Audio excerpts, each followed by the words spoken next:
हरे Krishna. Shrimad Bhagavatam canto 10 chapter 47 भ्रमर गीत। सुखदेव गोस्वामी ने कहा, व्रज की ललनाएं कृष्ण के अनुचर को देखकर चकित हो गईं। उसके हाथ लंबे लंबे थे और आंखें नए खिले कमल जैसी थी।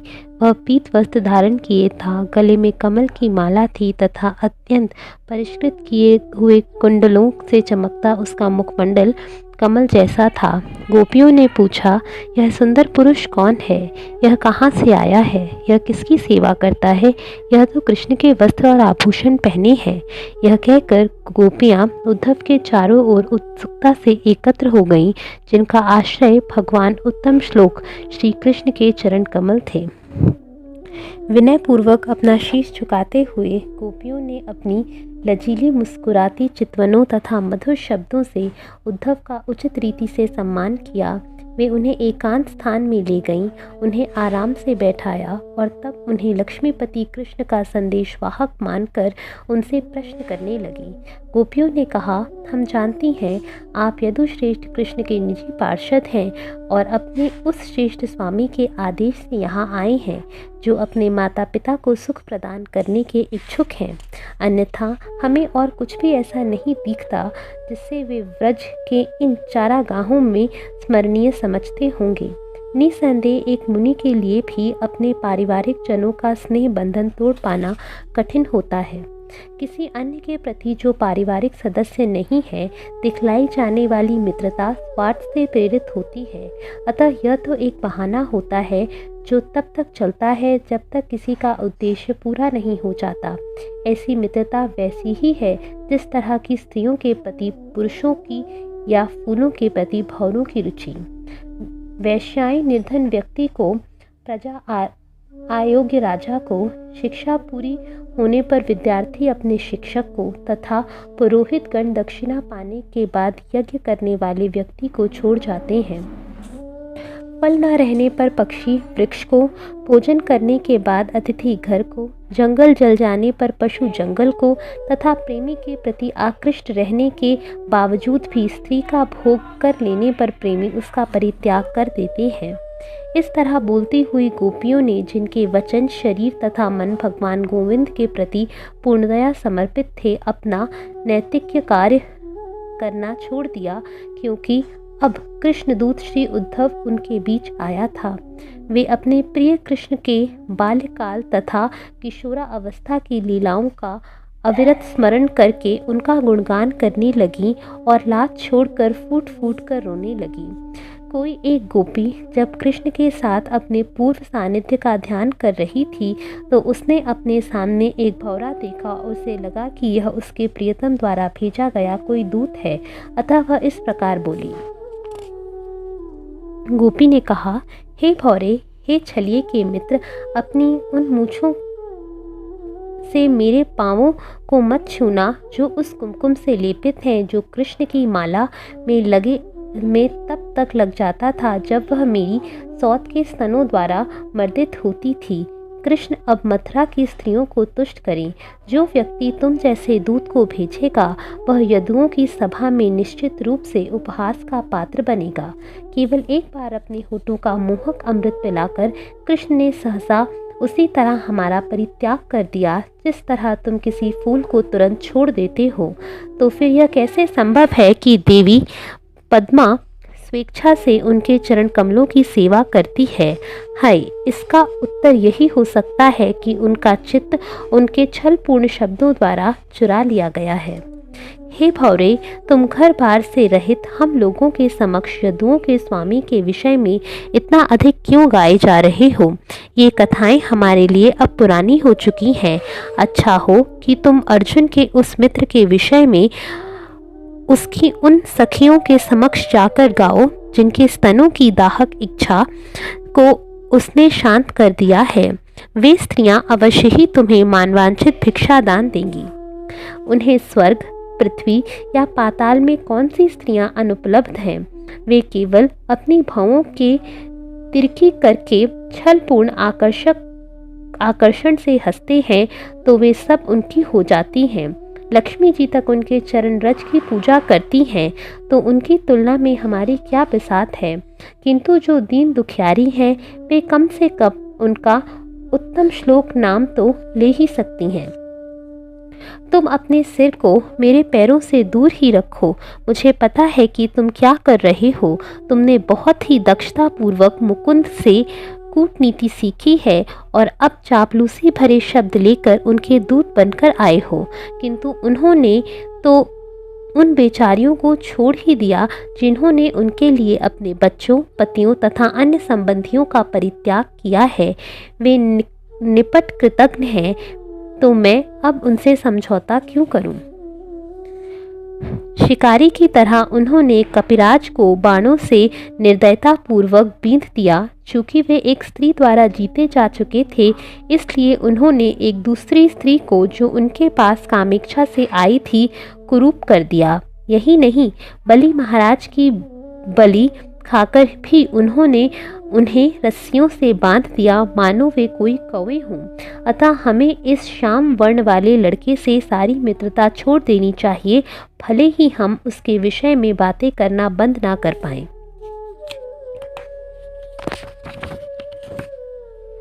कृष्ण द्वारा नियमित रूप से की जाने वाली लीलाओं के विषय में सुनना कानों के लिए अमृत के समान है। जो लोग इस अमृत की एक बूंद का एक बार भी आस्वादन करते हैं, उनकी भौतिक द्वैत के प्रति अनुरक्ति विनष्ट हो जाती है। ऐसे अनेक लोगों ने एकाएक अपने भाग्यहीन घरों तथा परिवारों को त्याग दिया है और वे स्वयं दीन बनकर पक्षियों की तरह इधर उधर घूमते फिरते हुए जीवन निर्वाह के लिए भीख मांग मांग कर वृंदावन आए हैं। उनके छलपूर्ण शब्दों को सच मानकर हम उस काले हिरन की मूर्ख पत्नियों के समान बन गईं, जो निष्ठुर शिकारी के गीत में भरोसा कर बैठती हैं। इस तरह हम उनके नाखूनों के स्पर्श से उत्पन्न काम की तीव्र पीड़ा का बारंबार अनुभव करती रहीं। हे दूत, अब कृष्ण के अतिरिक्त अन्य कोई बात नहीं कहो। हे मेरे प्रियतम के मित्र, क्या मेरे प्रेमी ने फिर से तुम्हें यहाँ भेजा है?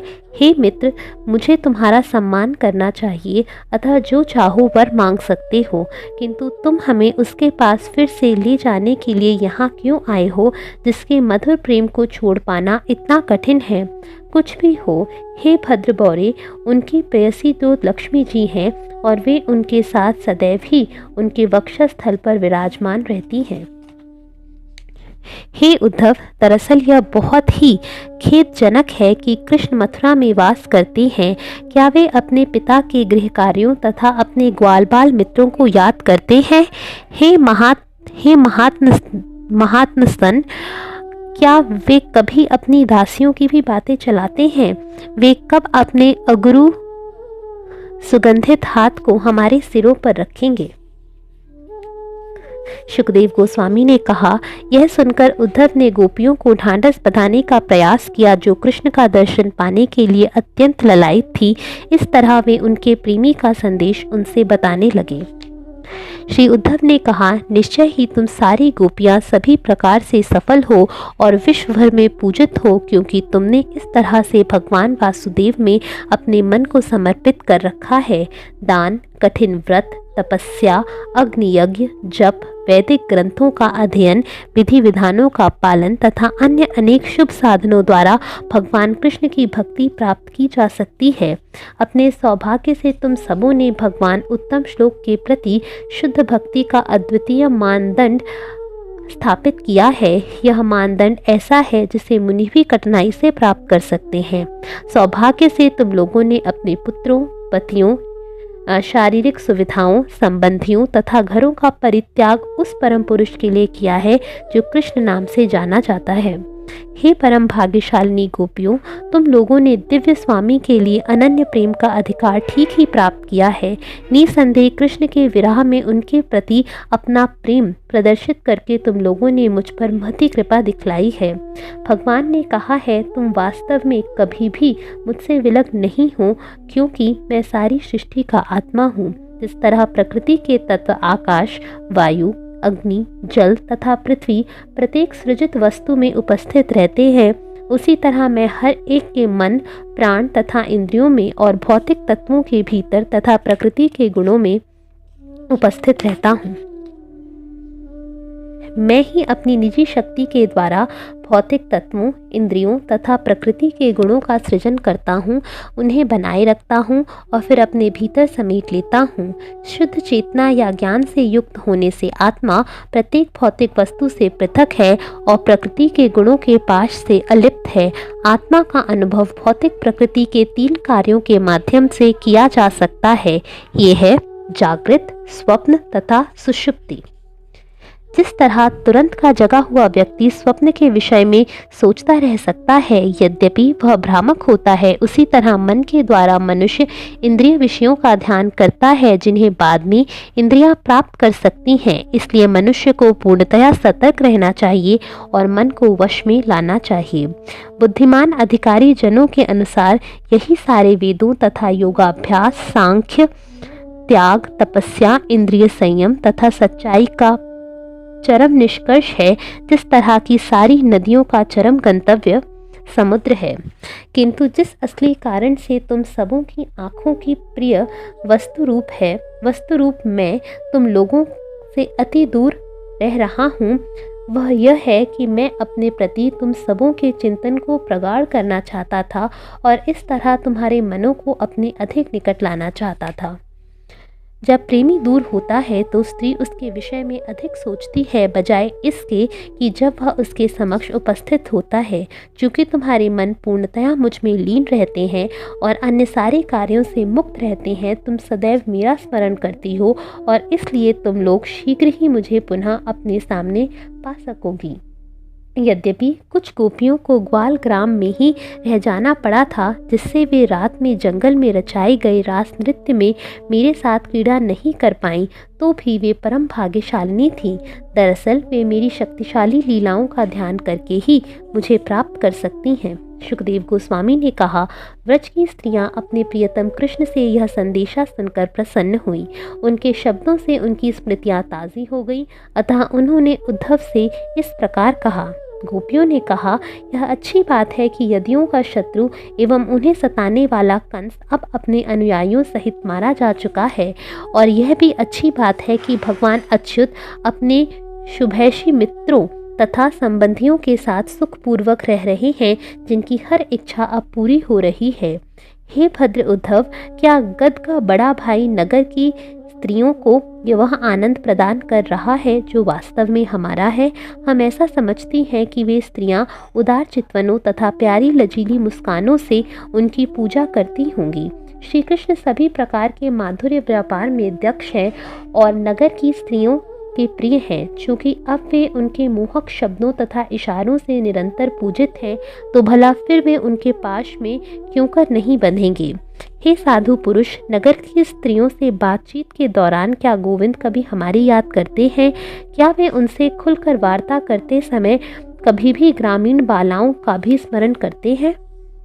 क्या वे वृंदावन के जंगल में उन रातों का स्मरण करते हैं जो कमल, चमेली तथा प्रकाशमान चंद्रमा से सुंदर लगती थी? जब हम उनकी मनमोहिनी लीलाओं का गुणगान करती तो वे रास नृत्य के घेरे में, जो कि घुंघरुओं के संगीत से गूंजायमान होता था, हम प्रेयसियों के साथ आनंद विहार करते थे। क्या वह दशार्ष वंशज यहाँ फिर से आएंगे और अपने अंगों के स्पर्श से उन सबों को फिर से जलाएंगे जो अब उन्हीं के द्वारा उत्पन्न किए गए शोक में जल रहे हैं? क्या वह हमें उसी प्रकार बचा लेगा जिस तरह भगवान इंद्र जलधारी बादलों से जंगल को पुनः जीवन दान देते हैं? भला राज्य जीत लेने, अपने शत्रुओं का वध कर लेने तथा राजाओं की पुत्रियों के साथ विवाह कर लेने के बाद कृष्ण यहाँ क्यों आने लगे? वे वहाँ अपने सारे मित्रों तथा शुभचिंतकों से घिरे रहकर प्रसन्न हैं। महापुरुष कृष्ण लक्ष्मी के स्वामी हैं और वे जो भी चाहते हैं वह स्वतः पा लेते हैं। अब वे अपने में पहले से पूर्ण हैं, और तो हम वनवासियों या अन्य स्त्रियां उनके प्रयोजन को कैसे पूरा कर सकती हैं? दरअसल सर्वोच्च सुख को समस्त इच्छाओं का परित्याग करने में है, जैसा कि पिंगला नामक वेश्या तक ने भी किया था, यह जानते हुए भी कि हम कृष्ण को पाने की अपनी इच्छाएं नहीं छोड़ सकती। भला भगवान कृष्ण से खुल मिलकर बातें करने को छोड़ पाना कौन सहन कर सकता है। यद्यपि वे श्रीदेवी में तनिक भी रुचि नहीं दर्शाते, किंतु वे उनके समक्ष पक्षस्थल पर बने स्थान से कभी इधर उधर नहीं होती। हे उद्धव प्रभु, जब यहाँ कृष्ण बलराम के साथ थे तो वे इन सारी नदियों, पर्वतों, जंगलों, गांवों तथा वंशी की ध्वनियों का आनंद लिया करते थे। ये सब हमें नंद के पुत्र की सदैव याद दिलाते हैं। निसंदेह चूँकि हम दैवी चिन्हों से अंकित कृष्ण के चरण चिन्हों को देखती हैं, अतः हम उन्हें कभी भी नहीं भुला सकती। हे उद्धव, हम उन्हें कैसे भुला सकती हैं जब उनकी मनोहर चाल, उनकी उदार हंसी, चपल चितवनों एवं मधुर शब्दों से हमारे चित्त चुराए जा चुके हैं। हे नाथ, हे रमानाथ, हे व्रजनाथ, हे समस्त कष्टों के विनाशक गोविंद, कृपया अपने गोकुल को व्यथा से उस सागर से उबार ले जिसमें वह डूबा जा रहा है। सुखदेव गोस्वामी ने कहा, कृष्ण के संदेशों से विरह का ज्वर हट जाने पर गोपियों ने उद्धव को अपने प्रभु कृष्ण से अभिन्न जानकर उनकी पूजा की। उद्धव वहां पर कृष्ण की लीलाओं की कथाएं कहकर गोपियों का दुख दूर करते हुए कई महीनों तक रहे। इस तरह वे सभी गोकुलवासियों के लिए आनंद ले आए।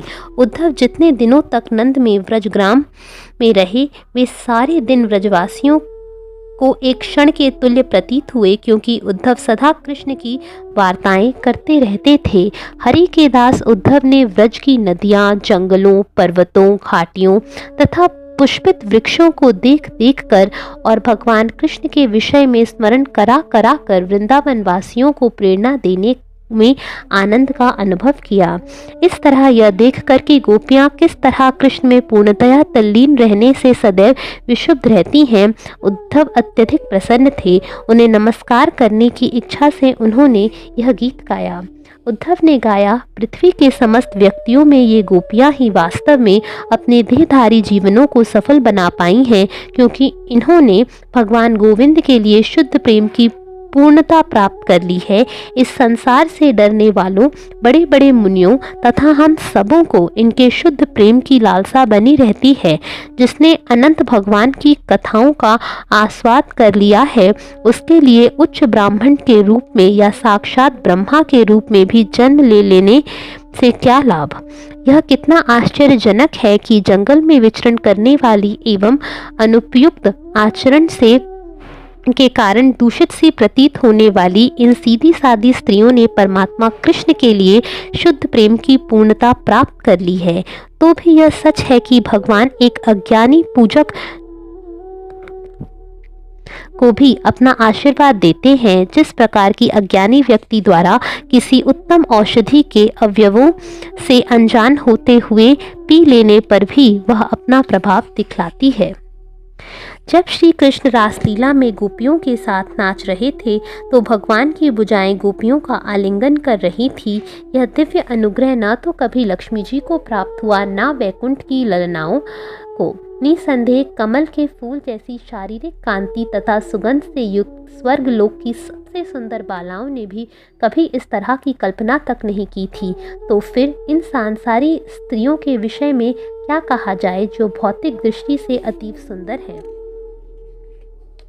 वृंदावन की गोपियां ने अपने पतियों, पुत्रों तथा अन्य परिवार वालों का साथ त्याग दिया है, जिनको त्याग पाना अतीव कठिन होता है। उन्होंने मुकुंद कृष्ण के चरण कमलों की शरण पाने के लिए सतीत्व मार्ग का परित्याग कर दिया है, जिसे वैदिक ज्ञान द्वारा खोजा जाता है। ओह, मैं वृंदावन की इन झाड़ियों, लताओं तथा जड़ी बूटियों में से कोई एक भी होने का सौभाग्य प्राप्त करूं, क्योंकि गोपियां उन्हें अपने चरणों से रौंदती हैं और अपने चरण कमलों की धूल से उन्हें आशीर्वाद देती हैं। स्वयं लक्ष्मी जी तथा ब्रह्मा एवं अन्य सारे देवता जो योग सिद्धि के स्वामी हैं, भगवान कृष्ण के चरण कमलों की पूजा अपने मन के भीतर ही कर सकते हैं, किंतु रास नृत्य के समय कृष्ण ने तो इन गोपियों के स्तनों पर अपने चरण रखे और गोपियों ने उन्हीं चरणों का आलिंगन करके सारी व्यथाएं त्याग दी।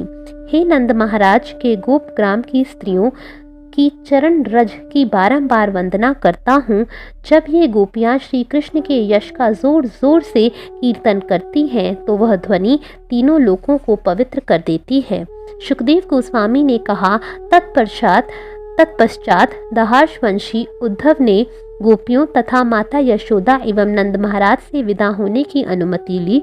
उन्होंने सारे ग्वालों से विदा ली और प्रस्थान करने के लिए अपने रथ पर सवार हो गए। जब उद्धव प्रस्थान करने वाले थे तो नंद तथा अन्य लोग पूजा की विविध वस्तुएं लेकर उनके पास पहुँचे। उन लोगों ने अश्रुपूरित नेत्रों से उन्हें इस प्रकार संबोधित किया। नंद महाराज तथा अन्य ग्वालों ने कहा, हमारे मानसिक कार्य सदैव कृष्ण के चरण कमलों की शरण ग्रहण करें, हमारे शब्द सदैव उन्हीं के नामों का कीर्तन करें और हमारे शरीर सदैव उन्हीं को नमस्कार करें तथा उनकी ही सेवा करें। भगवान की इच्छा से हमें अपने सकाम कर्मों के फलस्वरूप इस संसार में जहाँ भी घूमना पड़े, हमारे सत्कर्म तथा दान हमें सदा भगवान कृष्ण का प्रेम प्रदान करें। सुखदेव गोस्वामी ने कहा, हे नृपति, इस तरह कृष्ण के प्रति भक्ति की अभिव्यक्ति द्वारा ग्वालों से सम्मानित होकर उद्धव मथुरा नगरी वापस चले गए, जो कृष्ण के संरक्षण में थी। गिरकर प्रणाम करने के बाद उद्धव ने कृष्ण से व्रजवासियों की महती भक्ति का वर्णन किया। उद्धव ने इसका वर्णन वसुदेव, बलराम तथा राजा उग्रसेन से भी किया और उन्हें वे वस्तुएं भेंट की जिन्हें वे अपने साथ लाए थे। हरे कृष्णा।